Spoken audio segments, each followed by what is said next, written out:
1절을 제가 읽겠습니다. 여호와여, 내가 주를 불렀사오니 속히 내게 오시옵소서. 내가 주께 부르짖을 때 내 음성에 귀를 기울이소서. 주의 앞에 분향함과 같이 되며 나의 손드는 것이 저녁 제사같이 되게 하소서. 여호와여, 내 입에 파수꾼을 세우시고 내 입술의 문을 지키소서. 악한 일에 기울어 죄악을 행하는 자들과 함께 악을 행하지 말게 하시며 그들의 진수성찬을 먹지 말게 하소서. 의인이 나를 칠지라도 은혜로 여기며 책망할지라도 머리에 기름같이 여겨서 내 머리가 이를 거절하지 아니할지라. 그들의 재난 중에도 내가 항상 기도하리로다.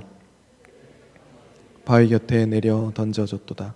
내 말이 닮으로 무리가 들으리로다. 사람이 밭가라 흙을 부스러뜨림같이 우리의 해골이 스올 입구에 흩어졌도다. 내 눈이 주께 향하며 내가 주께 피하오니 내 영혼을 빈궁한 대로 버려두지 마옵소서.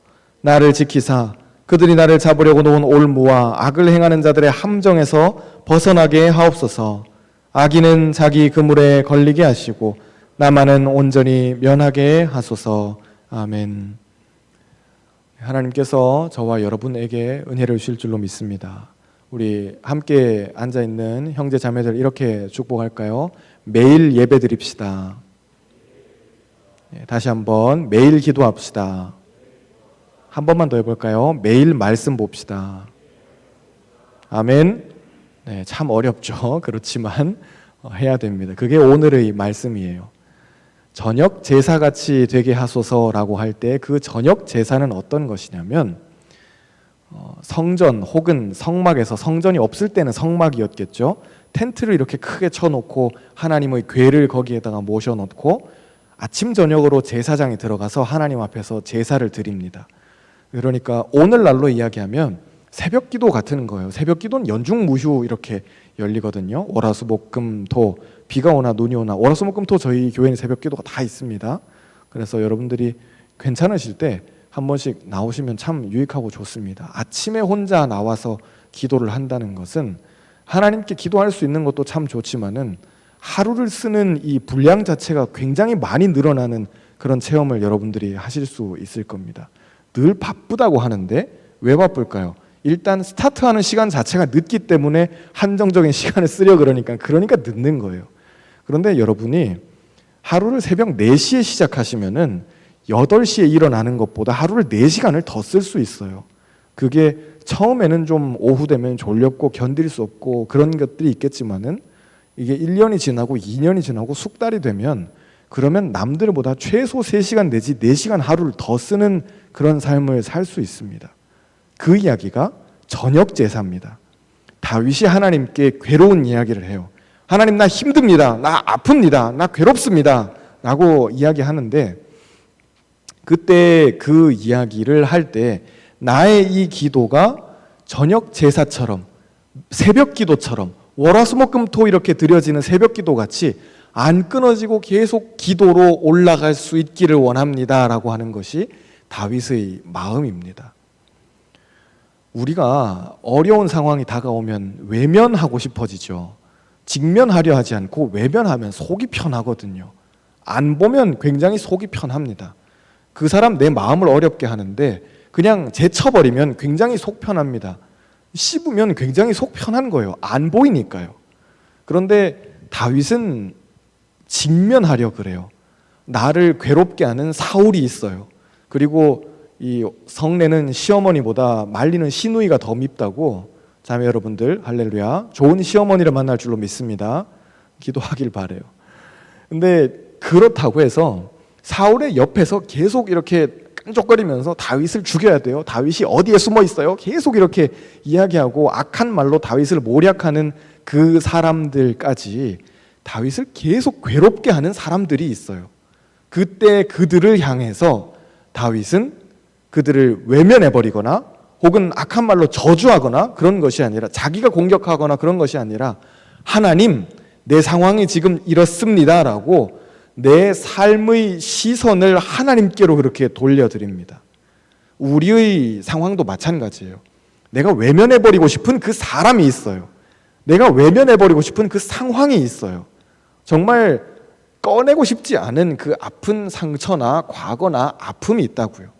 그랬을 때 그것을 외면하거나 묻어두거나 덮어두는 것이 아니라, 혹은 우리 중엔 그럴 수 있겠죠. 외면해버리거나 아니면 내가 어떻게 해결해보거나, 둘 중에 하나인데, 그것이 아니라 하나님, 지금 내 상황이 이렇습니다 라고 그렇게 기도하는 겁니다. 다윗의 삶의 태도를 통해서 우리가 배울 수 있는 것은 그것입니다. 그는 끊임없이 기도했다는 거예요. 새벽기도 이야기를 처음에 잠깐 드렸는데, 연중무휴 이렇게 새벽기도를 드리다 보면 가끔 나오시는 분들이 있어요.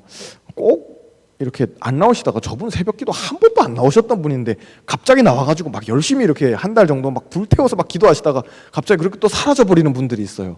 뭘까요? 뭔가 좀 이렇게 힘든 일이 있는 거예요. 아픈 일이 있는 것이고 괴로운 일이 있는 거예요. 그러니까 열심히 삶의 위기가 닥쳤으니까는 기도하는 거겠죠. 그것도 저는 굉장히 훌륭하다고 생각해요. 왜냐하면 저도 여러분도 사실 위기가 닥치면은 기도할 생각을, 여러분 위기가 닥쳤을 때 기도하길 바래요. 위기가 닥쳤을 때 기도고 뭐고 아무것도 생각나지 않는다면, 그러면 정말 우리는 우리의 믿음의 수준을 다시 생각해 봐야 돼요. 내 삶의 위기가 오고 있어요. 그랬을 때 이미 하나님을 찾고 있다면, 오지도 않은 위기인데 하나님을 성실하게 평소에 이렇게 찾으면서 내 삶을 이렇게 다져 놓는다면 그건 참 훌륭한 믿음이에요. 그런데 삶의 위기가 왔어요. 그랬을 때 하나님 살려주세요 유유 이러는 것도, 이것도 사실 좋은 믿음이에요. 그런데 정말 우리가 경계해야 하는 것은 뭐냐면, 삶의 위기나 어려움이나 짐이 있는데도 불구하고 하나님을 찾지 않는 거예요.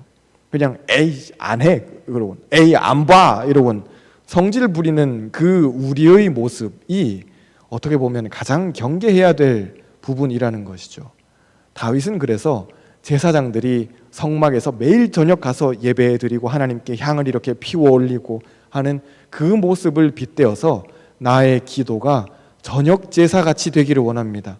내가 매일 기도할 수 있기를 원합니다. 매일 하나님께 나갈 수 있기를 원합니다. 매일 하나님께 내 삶을 아뢰고, 또 하나님 제가 이래요 이 이야기를 매일 하나님과 그렇게 관계를 가지는 거예요. 정말 좋아한다면 헤어지고 난 다음부터 또 금방 보고 싶겠죠. 보고 있어도 보고 싶다는 그 말을 여러분들이 체험하시기를 바랍니다. 보고 있어, 내가 정말 마음에 들어하는 상대예요. 내가 정말 사랑하고 아끼는 대상이에요. 그게 저의 아내일 수도 있고, 혹은 여러분들의 남자친구나 여자친구일 수도 있겠죠. 보고 있을 때 보고 있지만 그래도 보고 싶은 거예요. 이건 참 말로 설명할 수 없는 놀라운 경지죠. 그런데 보고 있어도 보고 싶은 거예요. 하나님께 나아갈 때 하나님께 아뢰요, 하나님께 말씀드려요, 하나님과 관계를 가져요, 교제해요, 기도를 하는데 그 기도가 달콤하다는 거예요. 찬양을 드려도 아쉬운 마음이 든다는 거예요.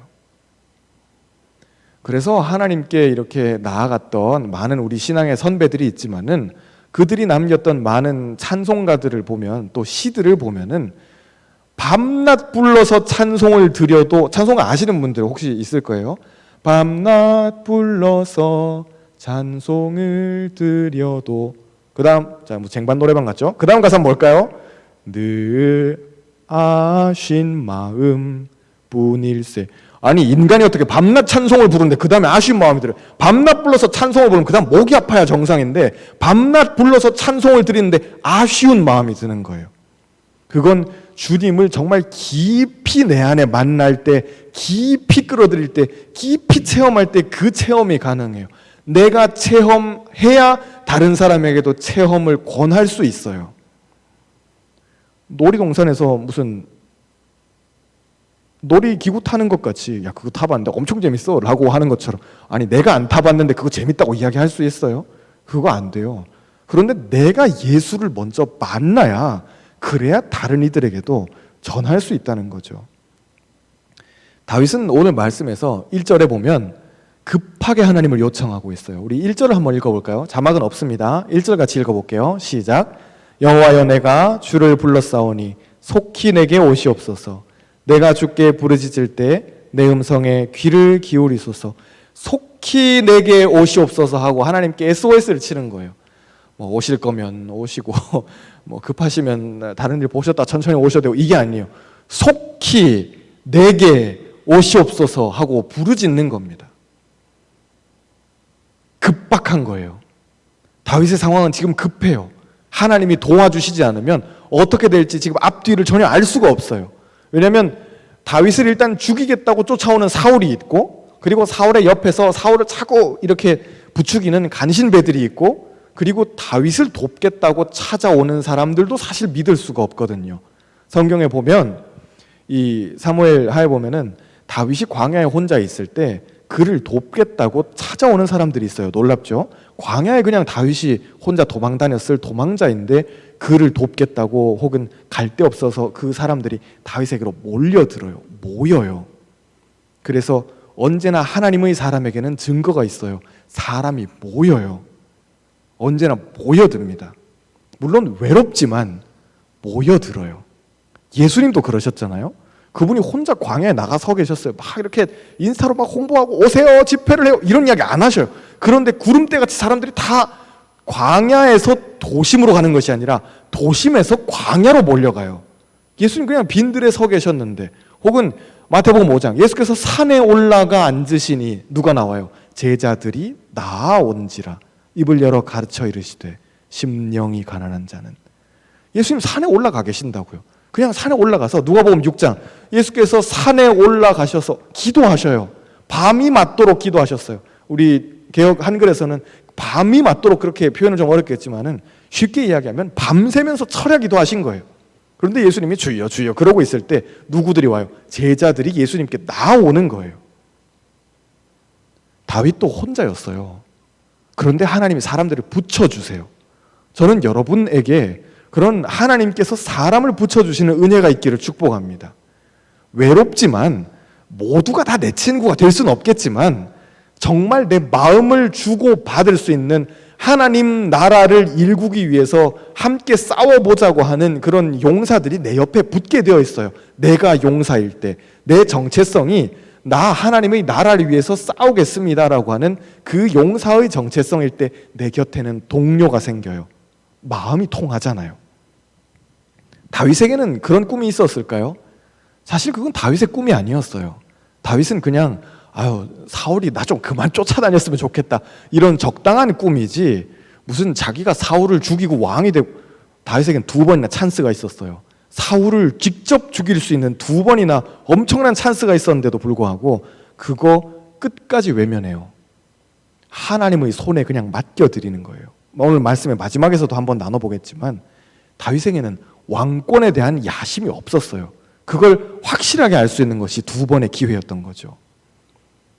우리가 만약에 쫓겨다니는 신세고 저 왕만 죽으면 내가 그 다음 왕이 될 거라고 생각한다면은 저나 여러분 같으면 저 같아도 그냥 안 둘 거예요. 그냥 그 자리에서 푹푹 이렇게 찔러버릴 텐데, 그런데 다윗은 2번이나 참아요.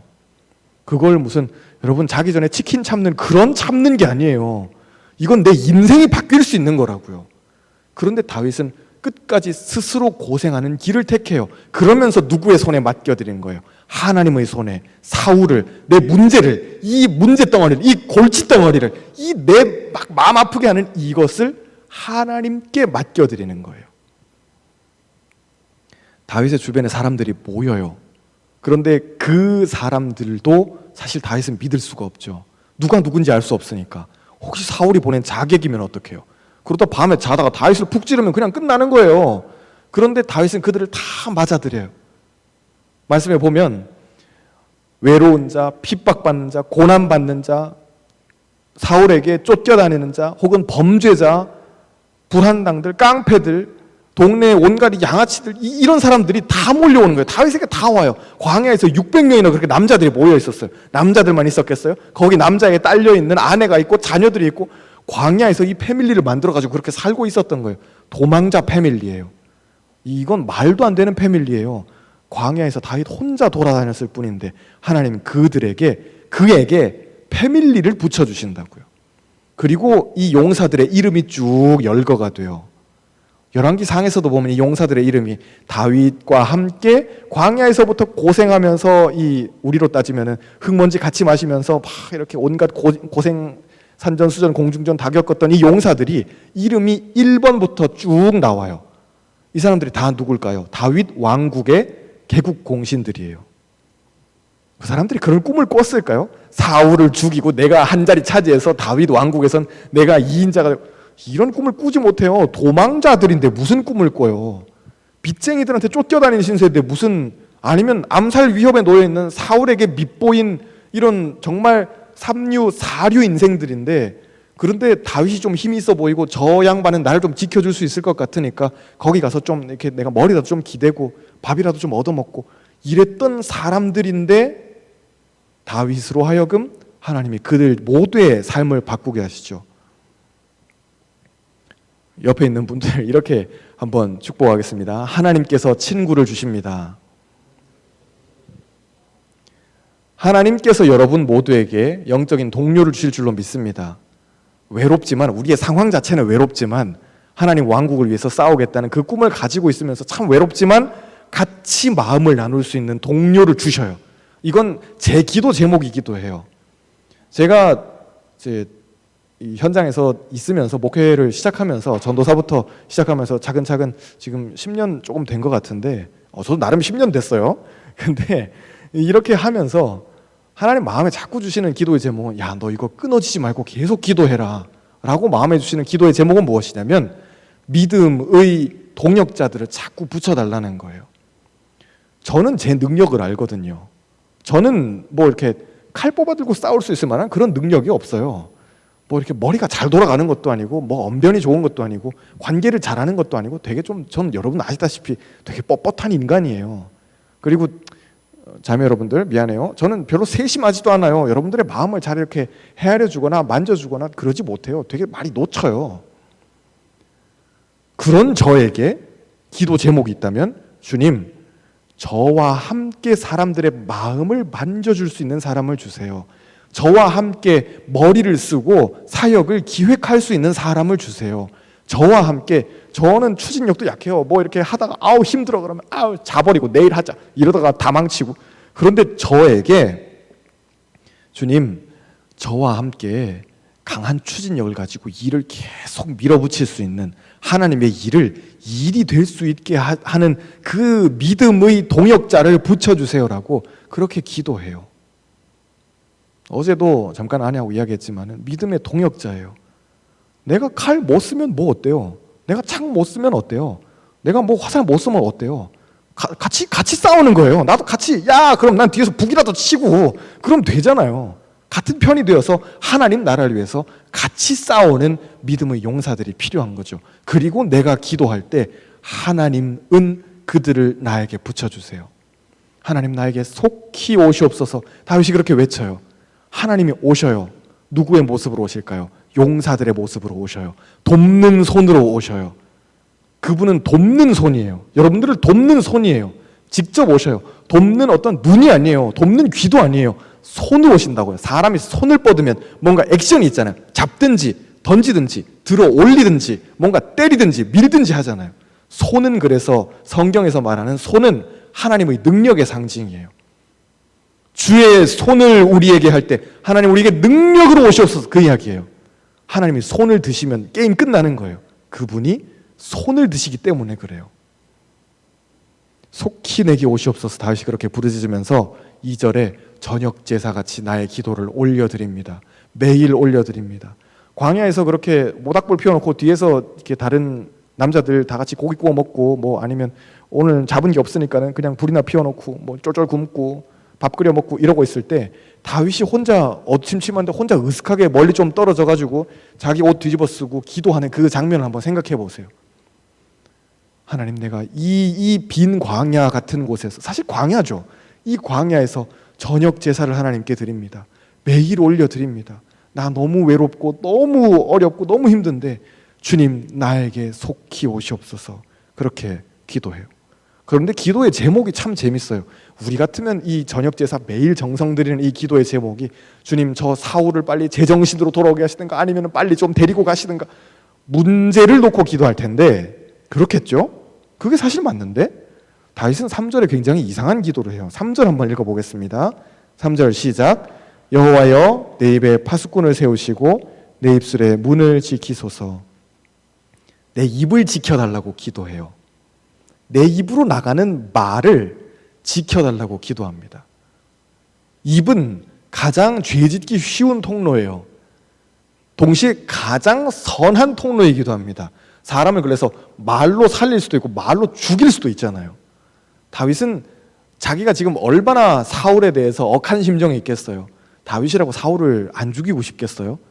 장인만 죽이면 내가 그 다음 왕이 될 텐데 이거 안 봐도 빤한데, 불보도 빤한데 언제쯤 기회가 올까? 그리고 옆에서, 장인 옆에서 계속 저렇게 막 깐족대는 저것들 진짜 언제 내가 한번 싹 이런 생각을 할 텐데, 그러면서 하나님 내 입술의 문을 지켜주십시오. 내 마음을 아프게 하는 저 사람들에 대해서 내가 입으로도 죄짓지 않기를 원합니다. 아니 광야에서 다윗이 소리 한번 지른다고 해서 오겐키 데스까? 뭐 이렇게 소리 한번 지른다고 해서 누가 들어요? 아무도 안 들어요. 그것들 다 죽었으면 좋겠다 소리 지르 아무도 안 들어요. 그런데 다윗은 하나님 앞에 서 있으니까, 광야니까 아무도 안 보겠지 이게 아니라 하나님 앞에 서 있으니까 입술로도 죄짓지 않겠다는 그 하나님 앞에서의 반듯한 마음을 지키겠다고 하는 거예요. 세상을 바꾸는 그리스도인은 어떤 그리스도인일까요? 좀 어려운 이야기일 수 있지만 진짜 선비 같은 정신을 가지고 있는 그리스도인이에요. 꼿꼿하게 반듯하게 하나님 앞에 서 있는 심정으로 일할 때, 그때 정말 세상을 바꿀 수 있는 능력을 가지게 돼요. 일할 때 뭐 승진하고 뭐 인정을 받고 그런 건 좀 다를 수 있어요. 내 상사도 인간이니까요.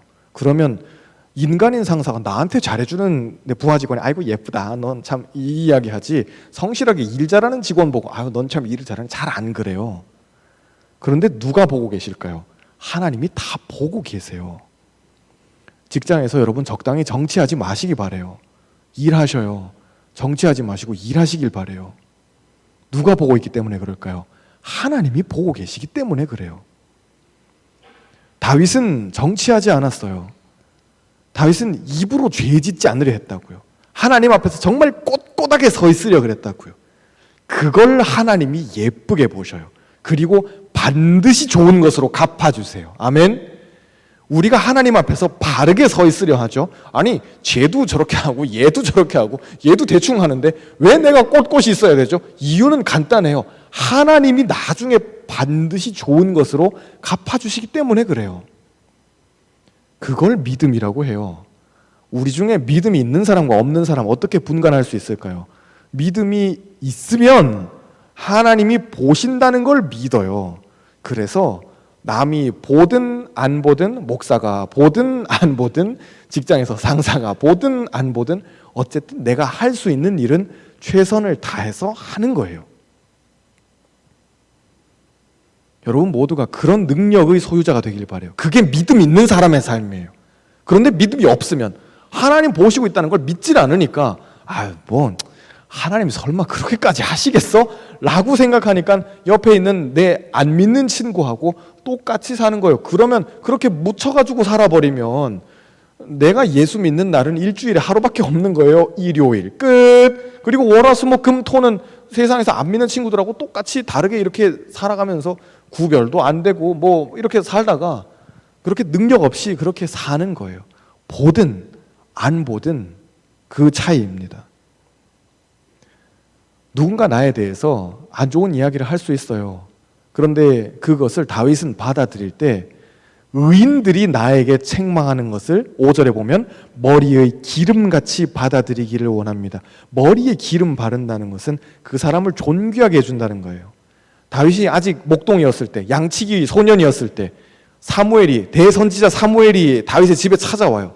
그냥 놀러와서 하루 저녁 고기 구워 먹고 간 게 아니에요.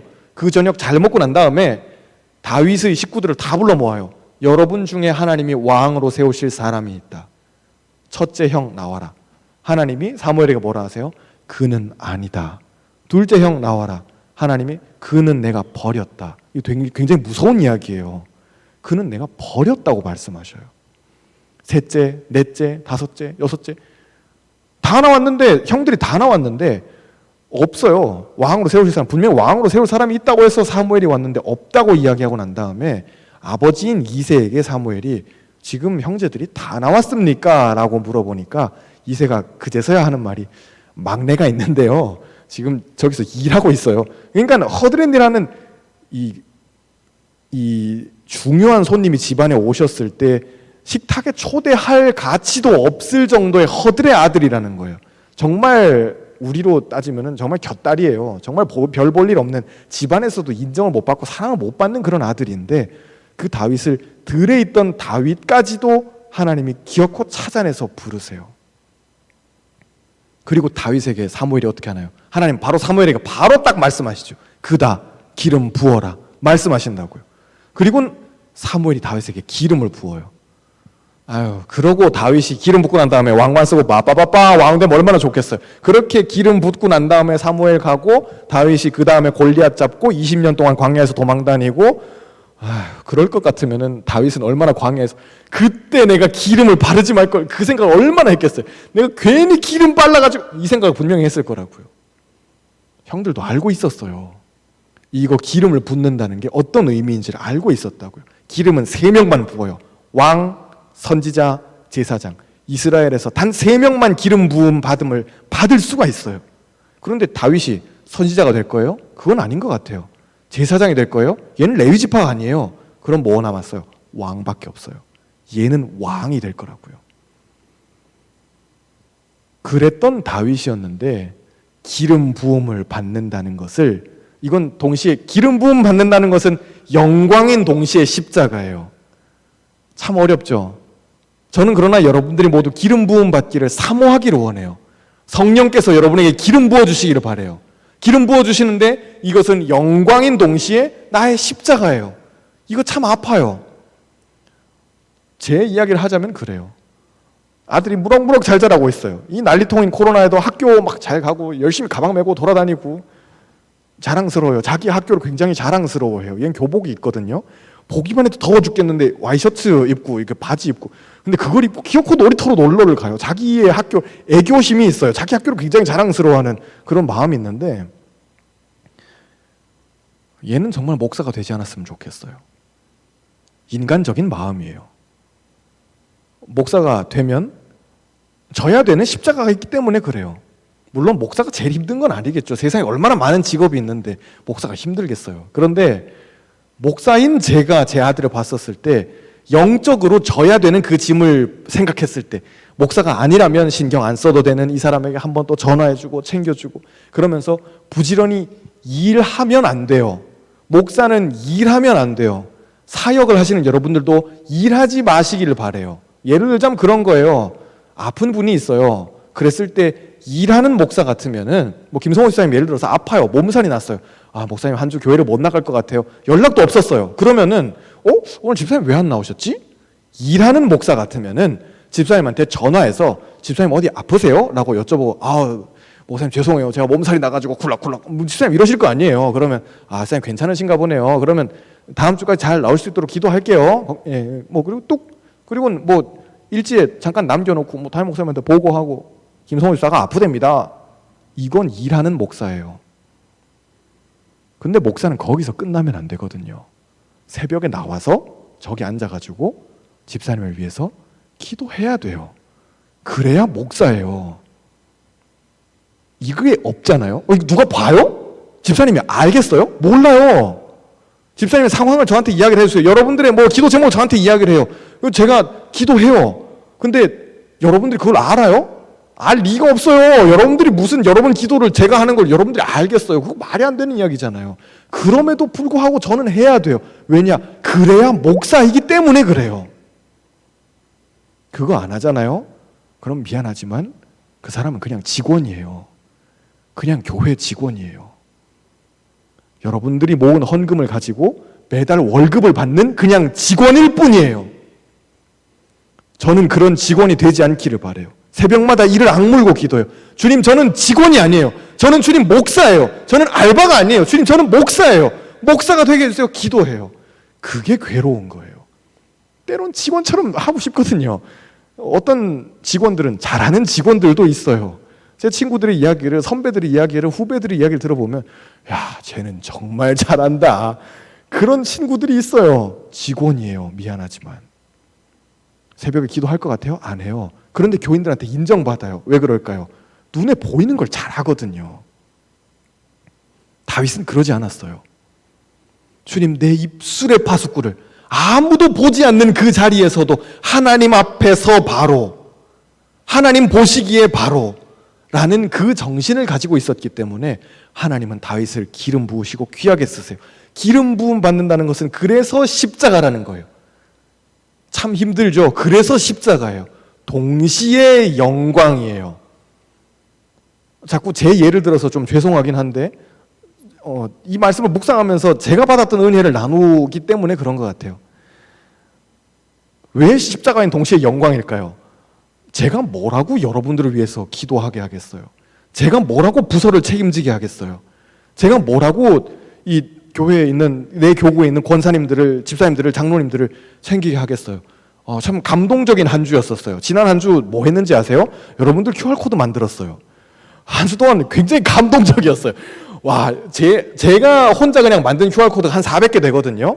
제 담당 인원이 그래요. 제가 지금 제 캐파가 그래요. 아마 다른 목사님들은, 유성구 목사님 한 600개, 유 목사님 어제 집에 못 갔어요. 목사님이 쾌한 이유가 다른 게 아니라 어제 늦게까지 야근해서 그래요. 근데 만들면서 이 단순 반복 작업이잖아요. 계속 만들고 또 노한솔 이름 갖다 붙이고 이거 QR코드 갖다 붙이고 따닥 완성해가지고 한솔이한테 보내고 그 다음에 방문서 갖다 붙이고 또 갖다 붙이고 QR코드 보내고. 근데 이걸 하면서 하나님 주신 은혜가 뭐였냐면, 내가 맡고 있는 교인들도 이게 누가 누군지 전혀 모르고 있었구나라는 거였어요. 이 사람이 내 교구라는 것도 처음 한 사람도 있어요. 참 어떻게 보면 목사로서 창피한 일이죠. 동시에 감사한 건 뭐냐면, 주님, 이 많은 사람들을 나한테 주셔서 감사합니다. 적어도 자뻑이지만 내가 그릇이 되니까는 이만큼 주신 거겠지라고 혼자서 그릇이 되니까 이만큼 주신 거겠지, 네가 기도하는 분량이 되니까 하나님 주신 거겠지, 그런 생각을 하면서 혼자 자뻑했어요. 하나님 좀 더 기도하게 해주세요. 이 400명의 인원을 가지고 제가 우리 청년들 더하기 내 교구 2개, 이 400명의 인원을 가지고 주님 내가 기도하게 해주세요. 평생 4명도 목회 못하는 목사님들이 많아요. 40명도 목회 못해보는 목사님들이 많아요. 나는 근데 벌써 400명을 가지고 있어요. 이게 얼마나 나에게 주신 큰 은혜예요. 컴퓨터로 작업하면서 참 혼자 울었어요. 너무 많다. 이게 너무 많아서 너무 감사하다. 라는 이 은혜예요. 이건 머리에 기름이에요. 여러분들 모두가 성령께서 부어주시는 그 기름 부음을 사모하기를 원해요. 하나님 기름 부어주실 때, 여러분에게 사명을 주실 때 가서 너 이걸 좀 해라, 나의 일을 도와줘라, 혹은 교회에서 섬겨라, 혹은 저 친구가 지금 아파하는 게 네 눈에 보이지? 라고 사명을 주세요. 자꾸 주실 때 그때 그것은 기름 부음이에요. 내게 영광인 동시에 십자가예요. 다윗은 그것을 기쁘게 졌어요. 그러니까 하나님이 예쁘다 해주시는 거예요.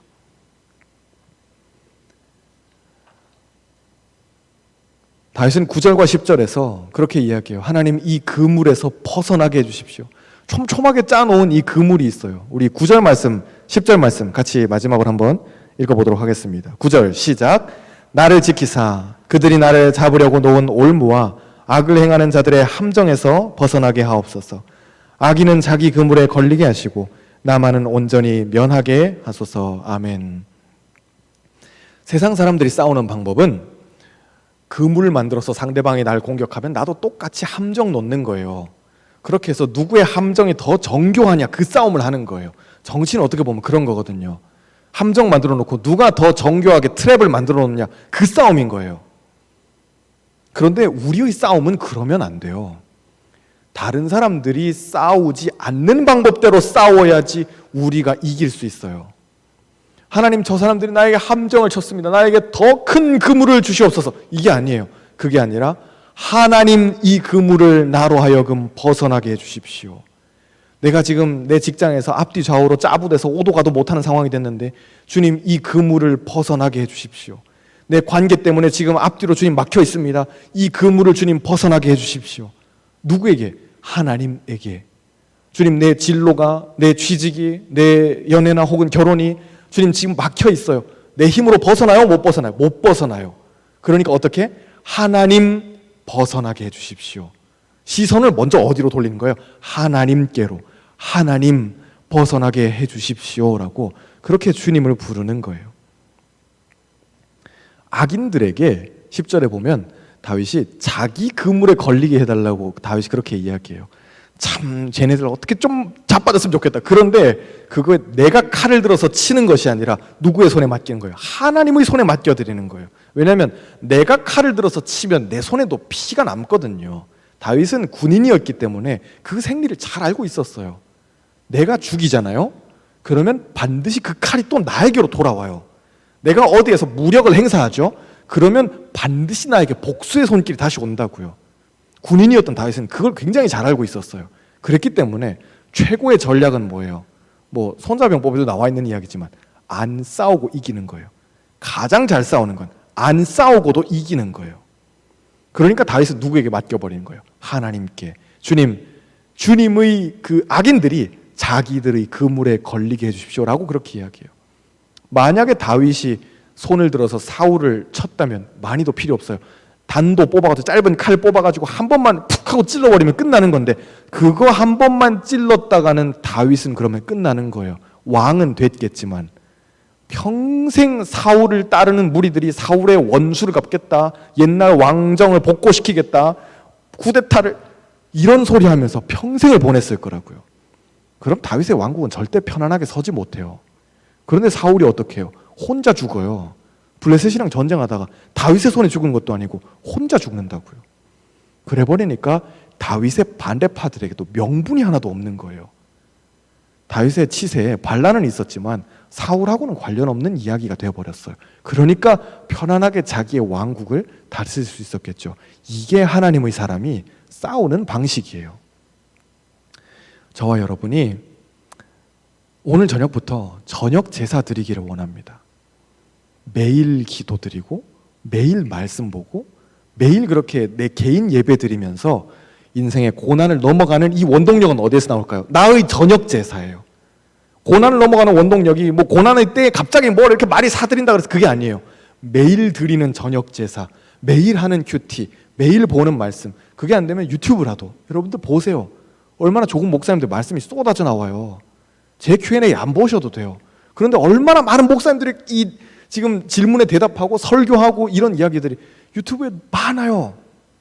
그것도 보기 싫다 그러면 그건 진짜 마음이 없는 거예요. 예배당 그래요. 100번 봐줘서 안 나오셔도 돼요. 그럼 집에서 누워서라도 설교라도 들으세요. 그랬을 때 불현듯 번개같이 임하시는 하나님의 능력이 있을 거예요.